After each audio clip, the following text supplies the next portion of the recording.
Praise lord friends. Thumbnail చూడంగానే నా మీద కోపం వచ్చి ఉంటుంది. ఏదేమైనప్పుడు కూడా జాన్ పాల్ బ్రదర్ మన సోదరుడు కదా, ఆయన సరిగ్గా జవాబు చెప్పలేదని మనమే చెప్తే ఎలాగా అని కోపం వచ్చి ఉంటుంది. దయచేసి క్షమించగలరు. థంబ్‌నెయిల్ కొంచెం మరి అలా పెడితేనే మీరు చూస్తారు. నిజంగా కూడా అదే, జాన్ పాల్ గారు బైబిల్ గురించినటువంటి ఒక టాపిక్ మీద సరైన జవాబు చెప్పలేదు. మొదటి రౌండ్లో ఆయన బైబిల్ ప్రకారంగా దేవుని ఆజ్ఞను అతిక్రమించడమే పాపం అని చెప్పారు కాబట్టి నిర్గమాకాండం 31వ అధ్యాయం 15వ వచనంలో విశ్రాంతి దినాన్న పనిచేయు ప్రతివాడు మరణశిక్షణ పొందాలి అని చెప్పి బైబిల్ దేవుడు యెహోవా చెప్పాడు. తర్వాత 16వ వచనంలో ఇశ్రాయేలీయుల తరతరాలకు విశ్రాంతి దినాన్ని ఆచరించాలి, అది నిత్య నిబంధన అని చెప్పి స్పష్టంగా చెప్పాడు. కానీ మత్తయి సువార్త 12వ అధ్యాయం 11-12 వచనం యేసు విశ్రాంతి దిన ఆచారాన్ని మీరినట్లుగా, ఆ ఆజ్ఞను అతిక్రమించినట్లుగా ఉంది. యేసు కొత్త నిబంధనలో విశ్రాంతి దినాన్ని ఆచరించలేదు, అలాగే వ్యభిచారం చేసిన స్త్రీకి విధించే శిక్షలో మార్పు చేశాడు. ఇది ఆజ్ఞాతిక్రమణం కదా అంటే ఈయన ఏమంటారు, మలాకీతో ఎండ్ అయిపోయింది బైబిల్, తర్వాత కొత్త నిబంధన అని యేసు గురించిన సువార్త వచ్చేసింది కాబట్టి అని చెప్తున్నారు. నేను చెప్పింది అదే, యేసు అక్యూజ్డ్, యేసులో పాపం ఉందా లేదా అని చూస్తున్నాం. అలాగే యేసు బైబిల్లో సుప్రీం కాదు, ఆయనే స్వయంగా చెప్పాడు, నేను తండ్రి పంపితే వచ్చాను, ఆయన చెప్తే తప్ప నేనేం చెప్పను, ఆయన అనుమతి లేకుండా నేనేం చేయను, ఇవన్నీ ఆయనే చెప్పాడు. ఆయన రోజు ప్రార్థనలు చేసేవాడు. అంటే బైబిల్లో యేసు కంటే ఒక పెద్ద క్యారెక్టర్, సుప్రీం క్యారెక్టర్ ఒకటి ఉంది. ఆయన చెప్పిందే ఫైనల్ తప్ప ఆయనకి విరుద్ధంగా యేసు చెప్పినా కూడా కొట్టేయడమే బైబిల్ ప్రకారంగా. ఇప్పుడు మీరు చెప్తుంది ఏంటంటే యెహోవాకి వాల్యూ లేదు బైబిల్లో, ఆయన చెప్పింది పనికిరాంది, మాకు యేసు చెప్పిందే గొప్ప అని మీరు చెప్తున్నారు. పోనీ మీరు ఆ మాట చెప్పండి, యెహోవా ఎక్స్పైర్ అయిపోయాడు, ఆయనకి అసలు దేవుడు అనే పవర్ లేదు, ఆయన మాటకి వాల్యూ లేదు. నేను ఎందుకు చెప్తున్నాను అంటే ముందు దాంట్లో మీకు రెఫరెన్స్ కూడా చెప్పాను. నిర్గమాకాండం 31:15లో ఇశ్రాయేలీయులు తరతరాలకు విశ్రాంతి దినాన్ని ఆచరించాలి అని చెప్పాడు తప్ప కొన్ని తరాల తర్వాత దీన్ని కొట్టేస్తానని చెప్పలా. అది నిత్య నిబంధన అని కూడా చెప్పాడు. నిత్యం అంటే శాశ్వతంగా పర్మనెంట్గా ఉండేది. యేసు వచ్చి నేను మధ్యలో కొట్టేస్తాను ఆయనకి రైట్స్ లేవు. పోనీ ఆ వెర్షన్లో తీసుకున్న యేసు ఏం చెప్పాడు, మత్తయి సువార్త 5వ అధ్యాయం 17వ వచనంలో ధర్మశాస్త్రాన్నైనను ప్రవక్తల వచనాలనైనా నేను కొట్టేయడానికి రాలేదు, నెరవేర్చడానికే వచ్చానని చెప్పాడు. అంటే నాకు ఆ పవర్ లేదని యేసే చెప్పాడు.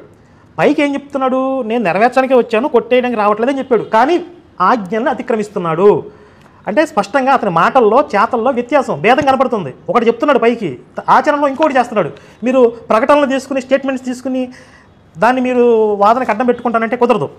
కాబట్టి బైబిల్ ప్రకారంగా యెహోవా చెప్పింది ఫైనల్, ఆయనకి విరుద్ధంగా యేసు చెప్పినా తీసి పక్కన పడేయటమే. మీకు ఇప్పుడు యేసు చెప్పింది కూడా కాదు, పౌలు చెప్పింది ప్రమాణం. క్రైస్తవ సిద్ధాంతాలన్నిటికీ కూడా పౌలు చెప్పింది ప్రమాణం, యెహోవా యేసు కూడా పనికిరారు. అది మీరు ఒకసారి సరి చూసుకోండి. మీ ప్రాబ్లం అది, మీ క్రైస్తవంలో మీ పాస్టర్ అదే మీ చర్చిల్లో విశ్వాసుల వరకు పనికి వస్తుంది. కానీ ఆర్గ్యుమెంట్లో కూర్చున్నప్పుడు బైబిల్లో సుప్రీం క్యారెక్టర్ ఎవరు, యెహోవా. దీన్ని అవునంటారా కాదంటారా? యెహోవా చెప్పిన దానికి విరుద్ధంగా ఎవరు చెప్పినా తప్పే బైబిల్ ప్రకారంగా. దీన్ని అవునంటారా కాదంటారా? లేదండి యెహోవా కంటే పౌలు గొప్పవాడు, యెహోవా కంటే యేసు గొప్పవాడు అని చెప్తారా మీరు? చెప్తే చెప్పండి అది పోనీ. కాబట్టి యేసు స్పష్టంగా యెహోవాకి విరుద్ధంగా పనిచేశాడు. ఇకపోతే నిర్గమాకాండం 31వ అధ్యాయం 15వ వచనంలో విశ్రాంతి దినాన కట్టెలెత్తునప్పుడు మరణశిక్ష అని, తర్వాత మత్తయి సువార్త ఏమంటారు, తర్వాత లేవి కాండంలో వ్యభిచారం చేస్తే మరణశిక్ష అని రాయబడింది. కానీ యేసు ప్రభు విశ్రాంతి దినాన్ని మీరినట్టుగా ఉంది మత్తయి సువార్త 12లో. తర్వాత యేసు ప్రభు యోహాను సువార్త 8లో వ్యభిచారం చేస్తున్నటువంటి స్త్రీని శిక్షించలేదు కాబట్టి దేవుని ఆజ్ఞను యేసు ప్రభు అతిక్రమించాడు కాబట్టి పాపి అనేటట్టుగా మాట్లాడుతున్నాడు. నాకు తెలియక అడుగుతాను కరుణాకర్ సుగుణ గారు, మలాకీ గ్రంథం తరువాత ఒక తెల్లటి పేపర్ వస్తుంది. ఆ పేపర్ మీద ఏముంటుందంటే ఇది క్రొత్త నిబంధన అని ఉంటుంది. క్రొత్త నిబంధన మీరు కోట్ చేసింది ఎక్కడ, పాత నిబంధన. యేసు ప్రభుని గురించి ఎక్కడ మీరు మాట్లాడడం జరిగింది, కొత్త నిబంధనలో. కొత్త నిబంధన అంటే నా తెలియగడతాను, పాత నిబంధనలో ఉన్నదానికి ఇంకో ఆజ్ఞ ఇచ్చినప్పుడు దాన్ని కాకుండా ఇంకోటి ఇచ్చినప్పుడు దానికి కొత్త నిబంధన అంటాం. పాత నిబంధన ఏంటి, కొత్త నిబంధన ఏంటి, కనీసం తేడా తెలియకుండా, ఆ భేదం తెలియకుండా అదేదో పాపం అన్నట్టుగా ఎందుకు మాట్లాడుతాను. యేసు ప్రభు అన్నాడు, ప్రయాసపడి భారం మోసుకుంటున్న సమస్త జనులారా నా యొద్దకు రండి, నేను మీకు విశ్రాంతిని ఇస్తాను అన్నాడు యేసు ప్రభు. కానీ పాత నిబంధనలో విశ్రాంతి దినం ఆచరించాలి. యేసు ప్రభు కొత్త నిబంధనలు అన్నాడు, నా దగ్గరకు వస్తే నేను విశ్రాంతిని ఇస్తాను అన్నాడు. అదే యేసు ప్రభు కొత్త నిబంధనలు అంటాడు, నేను విశ్రాంతి దినానికి ప్రభువుని అని మాట్లాడాడు ఆయన. పాత నిబంధనలో దేవాలయం అంటే యేసు ప్రభు కొత్త నిబంధనలో దేవాలయం కంటే గొప్పవాడి కూడా ఉన్నాడు అని చెప్పడం జరిగింది. కాబట్టి కొత్త నిబంధనకి పాత నిబంధన తేడా తెలియకుండా ఇక్కడ యేసు ప్రభు అతిక్రమించాడు అనేటట్టుగా మాట్లాడడం జరుగుతుంది. పాత నిబంధనలో సైన్యులకు అధిపతి యెహోవానే కదా, కొత్త నిబంధనలో ఈయన నా ప్రియకుమారుడు, ఈయన చెప్పినది వినండి, ఈయన నేను ఆనందిస్తున్నాను అన్నట్టు మాట అనింది. తర్వాత ఏమన్నారు ఇక్కడ అంటే 31:15 నిర్గమకాండాన్ని గురించి మాట్లాడుతూ ఇది అసలైన పాయింట్, ఇక్కడ నేను విశ్రాంతి దినాన్ని మేరగొడుతున్నారు, యేసు ప్రభు మీరాడు అని మాట్లాడుతాను. నేను దానికే చెప్పాను అక్కడ ఏమనంటే పాత నిబంధన ఏంటి, కొత్త నిబంధన ఏంటి. పాత నిబంధనలో ఇది తరతరాలకి విశ్రాంతి దినం అన్నప్పుడు ఎవరికి సంబంధించింది, ఇశ్రాయేలుకి సంబంధించి పాత నిబంధన. ఎప్పుడైతే ఒకదాన్ని కొత్త నిబంధన అంటున్నామో పాత నిబంధనలో ఉన్నదాన్ని మార్చబడతానే కదా అర్థం. పాత నిబంధన మార్చబడితే దాన్ని కొత్త నిబంధన అంటాం. దాన్నే అదే తీసుకొచ్చి కొత్త నిబంధనలు ఇస్తుంది, దాన్ని కొత్త నిబంధన ఎందుకంటారు నా తెలియగడుతాను. కరుణాకృసుగున యేసుక్రీస్తు పాపి అని చెప్పడానికి ఆజ్ఞాతిక్రమమే పాపం అని బైబిల్లో ఉంది కాబట్టి యేసుక్రీస్తు ధర్మశాస్త్ర ఆజ్ఞలను పాటించలేదు. యెహోవా పెట్టినటువంటి విశ్రాంతి దినాన్ని పాటించలేదు. ఆజ్ఞాతిక్రమం పాపం కాబట్టి యేసుక్రీస్తు వారు పాపి, ఆయన విశ్రాంతి దినాన్ని పాటించలేదని చెప్పి కొన్ని వచనాలు చూపించాను ప్రశ్నిస్తే, జాన్ పాల్ బ్రదరు అది పాత నిబంధన అని చెప్పి ఆన్సర్ చెప్పాడు. అప్పుడు పాత నిబంధనలు తప్పు జరిగిందా అనేది గమనించాలి. ఇక్కడ క్రైస్తవులలో చాలామంది ఏదైనా పాత నిబంధన సంబంధించిన విషయాలు తీసుకోగానే అది పాత నిబంధన అని పక్కన పడేస్తారు. అంటే పాత నిబంధనలు అన్యాయం జరిగిందా, పాత నిబంధనలు తప్పు జరిగిందా, పాత నిబంధనలు దేవుడిని తప్పు చెప్పాడా అంటే కాదు అనేది స్పష్టంగా గమనించాలి. ఈ యొక్క వీడియోని చూడండి. యేసుక్రీస్తు విశ్రాంతి దినం విషయంలో మంచి ఆన్సర్ చేశాడు, చక్కని జవాబు చెప్పాడు యేసుక్రీస్తు వారు. ఆయన విశ్రాంతి దినం నాడు అసలు యెహోవా ఏం చెప్పాడు పాత నిబంధనలో, ఈయన ఏం చేశాడు, యెహోవా చెప్పింది చేయకుండా వేరేది చేశాడా, లేకపోతే యెహోవా చెప్పింది చేశాడా, లేకపోతే యూదులకి ఎలా బుద్ధి చెప్పాడు యేసుక్రీస్తు వారు అనేది చాలా స్పష్టంగా నేను 6 సంవత్సరాల క్రితమే కరుణాకృసుగున పుస్తకానికి జవాబు చెప్తూ నేను వీడియో చేశాను. ఆ వీడియో చూడండి, చాలా చక్కని జవాబు ఉంటుంది. దేవుడి సహాయంతో చెప్పాను. పాత నిబంధన, ఇది కొత్త నిబంధన కాబట్టి ధర్మశాస్త్ర నియమాలు, ధర్మశాస్త్రం ప్రకారంగా విశ్రాంతి నియమం ఇక్కడ లేదు, కొత్త నిబంధనలో లేదు కాబట్టి అని చెప్పి ఆ క్వశ్చన్కి ఆన్సర్ అలా సింపుల్గా చెప్పి తోసిపడేస్తే అది కరెక్ట్ కాదండి. ఖచ్చితంగా కరుణాకర్ కొన్ని విషయాలు లేవనెత్తాడు, దాన్ని బట్టి అది లాజికల్గా తప్పనిపిస్తుంది. క్రైస్తవులు దాన్ని విశ్వసించవచ్చు కానీ హైందవులు విశ్వసించరు, మారరు. కాబట్టి హైందవులు కూడా చూడండి, ఖచ్చితంగా ఇచ్చిన ఆన్సర్ని బట్టి మీరు మనస్సాక్షిని మోసం చేసుకోకుండా ఖచ్చితంగా నమ్ముతారు, విశ్వసిస్తారు. నేను చెప్పిన ఆన్సరు హేతుబద్ధంగా, న్యాయబద్ధంగా, కరెక్ట్గా ఉంటుంది. చూడండి. Thank you.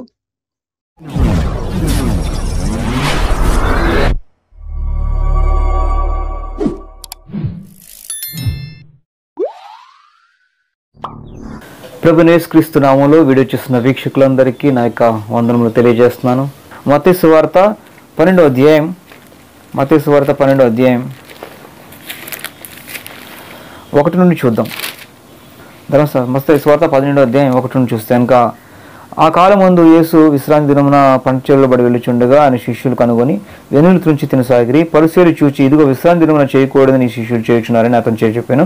ఆయన వారితో ఇట్లనెను, తనతో కూడా ఉన్న వారును ఆకలి కొని ఉండగా దావీదు చేసిన పని దానిని గూర్చి మీరు చదవలేదా? అతడు దేవుని మందిరంలో ప్రవేశించి యాజకులే తప్ప తానను తనతో కూడా ఉన్నవారను తినకూడని సముఖపు రెట్లు తినను. మరియు యాజకులు విశ్రాంతి దినమున దేవాలయంలో విశ్రాంతి దినమును ఉల్లంఘించి నిర్దోషులై ఉన్నారని మీకు తెలియదా? ధర్మశాస్త్రం సంబంధంగా వాళ్ళు మాట్లాడుతూ యేసుక్రీస్తు వారిని తప్పుపడుతున్నప్పుడు యేసుక్రీస్తు వారు పాత నిబంధనల నుండి చూపిస్తూ ఒక బుద్ధి చెప్పేలాగా చెప్పాడు. ఆకలేసింది, ఆకలి తీర్చుకోవడానికి ఎటువంటి పరిస్థితులు లేవు, అవకాశమే లేనప్పుడు వాళ్ళు దేవాలయంలో తిన్నారు. యాజకులు తినాల్సినటువంటి రొట్టెలు అక్కడ తిన్నారు. అప్పుడు దేవుడు వాళ్ళని శపించలేదే, అక్కడ వాళ్ళు దేవుని దోషులుగా ఎంచలేదే, నిర్దోషులుగా ఎంచాడే. ఎందుకు ఎంచాడు? అక్కడ వాళ్ళకి ఎటువంటి పరిస్థితి ఆకలి తీర్చుకోవటానికి పరిస్థితి లేదు. ఆ టైంలో తిన్నారు కాబట్టి తప్పు పట్టలేదు. అంటే కొంతమంది వీళ్ళు ఎలా చేసేవాళ్ళు అంటే, ధర్మశాస్త్రం చెప్పింది అంటూ ధర్మశాస్త్రం చెప్పని విషయాలు ప్రజలకు తీసుకెళ్ళి ఆకలితో ఉన్న వాళ్ళకి అన్నం కూడా పెట్టేవాళ్ళు కాదనమాట. దాని గురించి ముందు మాట్లాడుతూ ఉన్నాడు చూడండి. కాబట్టి దేవాలయం కంటే గొప్పవాడు ఇక్కడ ఉన్నాడని మీతో చెప్పుచున్నారు. మరియు కనికరమునే కోరుచున్నాను కానీ బలిని కోరను అను వాక్యభావం మీకు తెలిసి ఉంటే నిర్దోషులను దోషులుగా తీర్పు తీర్చకపోవుదురు. ఆ రోజులు యూదులు చాలా మందిని నిర్దోషులే కాని వాళ్ళు దేవుని దృష్టిలో నిర్దోషులే కానీ వీళ్ళు దోషులుగా చేసి తీర్పు తీర్చారంట. అంటే ఎంతమందిని చంపారో యూదులు, ఎంతమందిని ధర్మశాస్త్రం చెప్పని విషయాలు ధర్మశాస్త్రం చెప్పింది అంటూ దోషులను తీర్చి ఎంతోమందిని తీర్పు తీర్చారంట. తీర్పు తీర్చి ఎంతోమంది మరణశిక్ష విధించారు, ఎంతోమంది అపరాధాలు రుసుము వసూలు చేస్తుంటారు. వీళ్ళు ఇన్ని రకాల కఠినటువంటి వాళ్ళు చట్టాలు చేస్తుంటారు అక్కడ ధర్మశాస్త్రం చెప్పిందని చెప్పి. కాబట్టి ధర్మశాస్త్రం ఒకసారి గమనించండి. ఆ విధంగా ఆకలితో ఉన్న వాళ్ళు ఆహారం తీసుకుంటే అప్పుడు దేవుడు ఏమో వాళ్ళని దోషులుగా ఎంచలేదు కదా అని వాళ్ళు గుర్తు చేశాడు. వాళ్ళని తప్పు పడుతున్నాడు. మీరు నిర్దోషుల్ని దోషులుగా మీరు తీర్పు తీర్చారు అని యేసుక్రీస్తు వాళ్ళని గద్దిస్తున్నాడు. కాగా మనుష్య కుమారుడు విశ్రాంతి దినమునకు ప్రభువై ఉన్నాడు. నేను అసలు విశ్రాంతి దినానికే ప్రభువుని. ఈ స్టేట్మెంట్ చూస్తే కనుక దేవుడు విశ్రాంతి దినాన్ని పెట్టింది దేవుడు. కానీ ఆ విశ్రాంతి దినానికి నేనే ప్రభువుని అని చెప్పి యేసుక్రీస్తు వారు స్టేట్మెంట్ ఇస్తున్నాడు. ఎందుకు ఇస్తున్నాడు? చాలా ముఖ్యమైన విషయం ఒకటి ఉంది, గమనించండి. ఆయన అక్కడ నుండి వెళ్ళి వారి సమాజ మందిలో ప్రవేశించినప్పుడు, ఇదిగో ఊచ చెయ్యి గలవాడు ఒకడు కనపడెను, వారు ఆయన మీద నేరం మోపవాలని విశ్రాంతి దినమున స్వస్థపరచడం న్యాయమా అని ఆయన అడిగి. కొంతమంది ఆ రోజులు విశ్రాంతి దినాన్ని ఎంత విశ్రాంతి దినం ధర్మశాస్త్రం చెప్పని విషయాలు చెప్పింది అంటూ విశ్రాంతి దినం అన్నాడు. ఎలాగంటే ఒకడు కనీసం హాస్పిటల్ కూడా చూపించుకోవటం వీలు లేదనుకున్నారేమో, ఒకడు వైద్యం కూడా చేయించుకుని వచ్చేవాళ్ళు కాదేమో కనీసం. యేసుక్రీస్తు వారు విశ్రాంతి దినమున ఒక అతనికి స్వస్థ చేశాడు. ఊచ చేయగల వాడికి స్వస్థత పరచుట చూసినప్పుడు వాళ్ళని అడిగాడు. మెయిన్గా అడిగితే కిక్కురు మనకు నోరు మూసుకున్నారు. ఎందుకంటే ఆల్రెడీ కౌంటర్ వేశాడు కదా. విశ్రాంతి దినం నాడు ఆకలేస్తేనే ఆహారం ఆకలేసి, విశ్రాంతి దినం ఆకలేసి ఎటువంటి పరిస్థితుల్లో గత్యంతరం లేక అన్నం దేవుని మందిరంలో తింటేనే తప్పుపట్టిన దేవుడు ఇప్పుడు ఊచ చేయగల వాడికి నేను స్వస్థపరుస్తాను, అది తప్పా కాదని అడిగాడు. నోరు మెదపలేదండి. చూడండి, వారు ఆయన మీద నేరం ఒప్పుకొని విశ్రాంతి స్వస్థపరచడం న్యాయమా అని ఆయనను అడిగిరి. నేరం ఒప్పుకోవాలని వారు ఆయన మీద విశ్రాంతిని స్వస్థపరచడం న్యాయమా అని ఆయన అడిగిరి. అందుకు ఆయన, మీలో ఏ మనుష్యునికైనాను ఒక గొర్రె ఉండి ఇప్పుడు విశ్రాంతి దినము నాడు నువ్వు స్వస్థపరుస్తున్నావా, అది న్యాయమా కాదా అని తప్పు పడటానికి అడిగారు. విశ్రాంతి దినం నాడు చేసే పని వాళ్ళు తప్పుగా భావించారు అన్నారు. విశ్రాంతి దినం నాడు బాగు చేయడం కూడా తప్పుగా భావించారు. చూస్తే కనుక అందుకు ఆయన, మీలో ఎవరికైనా ఒక గొర్రె ఉండి అది విశ్రాంతి దినం గుంటలో పడిపోతే దాన్ని బయటకు తీయడా?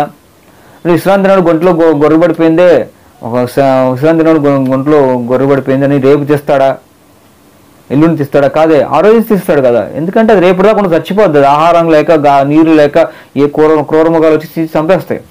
కాబట్టి వెంటనే తీసేస్తావు కదా. కాబట్టి విశ్రాంతి దినం కంటే మనిషి ఎంతో గొప్పవాడు కదా, గొర్రె కంటే మనిషి ఎంతో శ్రేష్ఠుడు. కాబట్టి విశ్రాంతి దినం మేలు చేయటం ధర్మమే. వీళ్ళు విశ్రాంతి దినం మేలు కూడా చేసేవాళ్ళు కాదండి. యూదులు విశ్రాంతి దినం మేలు కూడా చేసేవాళ్ళు, కనీసం దానం కూడా చేయరు. నేను చూశానండి సెవెంత్ డే అడ్మినిస్ట్రేషన్ వాళ్ళని 7వ రోజు సబ్బాత్ దినం చేసేవాళ్ళు ఉన్నారు. నాకు తెలిసిన వాళ్ళు సెవెంత్ డే అడ్మినిస్ట్రేషన్ ఒక మినిస్ట్రీ ఉంది. శనివారం నాడు అడుక్కునేవాడు వస్తే కనీసం అడుక్కునేవాడు కూడా భిక్షం వేసేవాళ్ళు కాదు. ఇప్పటికీ పాటిస్తున్నారు అలాగా. అడుక్కునేవాడికి భిక్షం కూడా వేసేవాడు. ఒకరోజు ఆ రోజు అప్పు అడిగితేనండి, కొంతమంది హిందువులు పాటిస్తారు, మంగళవారం శుక్రవారం అప్పు అడిగారు. ఆ విధంగా వీళ్ళు కూడా క్రైస్తవులను చెప్పుకుంటూ విశ్రాంతి దినం పాటిస్తూ ఇప్పటికి కూడా కొంతమంది ఉన్నారు. వాళ్ళు శనివారం నాడు అడుక్కునోడికి భిక్షం వేసేవాళ్ళు కదా. ఆ రోజు కష్టం ఎంత ఇబ్బంది అయ్యి అప్పు అడిగితే కూడా అప్పు కూడా ఇవ్వరండి. వాళ్ళకి మరి బైబిల్ తెలియదా? చూడండి, విశ్రాంతి దినం నాడు మంచి చేయటం ధర్మమే, మేలు చేయటం మంచి పని, మేలు కూడా చేయకుండా తయారయ్యట. అలాంటి దాన్ని యేసుక్రీస్తు వారు సవరించాడు. ధర్మశాస్త్రం చెప్పని విషయాలు వీళ్ళు పాటిస్తుంటే దాన్ని సంస్కరించినటువంటి సంఘ సంస్కర్త ధర్మశాస్త్రాన్ని ప్రకారం అర్థమయ్యేలా చేశాడు, వాళ్ళకి అర్థమయ్యేలా చెప్పాడు. అంతేగాని ధర్మశాస్త్రం ఏదో మూఢనమ్మకాలు పెట్టలేదు. ధర్మశాస్త్రం కఠిన ఏం రాస్తారు, ధర్మశాస్త్రం ఆటో కనీషన్ కట్టలేదు. కానీ వీళ్ళు క్రియేట్ చేసుకున్నారు. పోవలసిన ధర్మశాస్త్రాన్ని కన్నా వీళ్ళకి తోచింది ఒక ధర్మశాస్త్రం వీళ్ళు తయారు చేసుకుని ప్రజలు అమలు చేశారు. దాన్ని ఖండించాడు యేసుక్రీస్తు వారు. కాబట్టి ఆ విధంగా మనం చూస్తే గమనించండి. ఈ కంపెనీ ఎక్కడ చెప్పాలా, విశ్రాంతి దినం మంచి చేయండి రా బాబు, విశ్రాంతి దినం విశ్రాంతి దినం మంచి చేయడం కూడా పాపంగా భావిస్తున్నారు మీరు అని చెప్పి విశ్రాంతి దినం నాడు ఆయన కొన్ని గొప్ప కార్యాలు చేసి, నేను చేసిన పాపం కాదు, నేను పాపం చేస్తుంటే కనుక గొప్ప కార్యాలు జరిగాయే కాదని చెప్పి ఒక గుడ్డివారితో చెప్పించాడు. యోహాను సువార్త 9వ అధ్యాయంలో ఒక పుట్టుగుడ్డివాడిని యేసుక్రీస్తు వారు బాగు చేస్తాడు. ఏ రోజు బాగు చేస్తాడంటే విశ్రాంతి దినం నాడు యేసుక్రీస్తు వారు పుట్టుగుడ్డివాడిని బాగు చేస్తాడు. బాగు చేసినప్పుడు వాళ్ళు ఏమనుకుంటున్నారంటే, ఇతను పాపం చేస్తాడు. విశ్రాంతి దినం నాడు ఈయన పుట్టుగుడ్డివాడిని బాగు చేయటం ఏదైతే ఉందో అది పాపం అని ధర్మశాస్త్రం చెప్పలా. విశ్రాంతి దినం నాడు ఒక మనిషికి సహాయం చేయకూడదని ధర్మశాస్త్రం చెప్పలా. కానీ వీళ్ళు సహాయం చేయటం కూడా పాపంగా వీళ్ళు మూఢనమ్మకాన్ని ప్రజల్లోకి తీసుకెళ్లారు. ఒక నియమాన్ని వీళ్ళు కొత్తగా సృష్టించి వాళ్ళు ఏమంటున్నారు, విశ్రాంతి దినం నాడు పుట్టుగుండవాడిని బాగు చేయటం ఏదైతే ఉందో అది పాపం చేశాడు కాబట్టి ఇతను విశ్రాంతి దినం పాటించలేదు, కాబట్టి ఇతను దేవుని కుమారుడు కాదని వీళ్ళు చెప్తున్నారు. ఆ మాటను చూపించారు.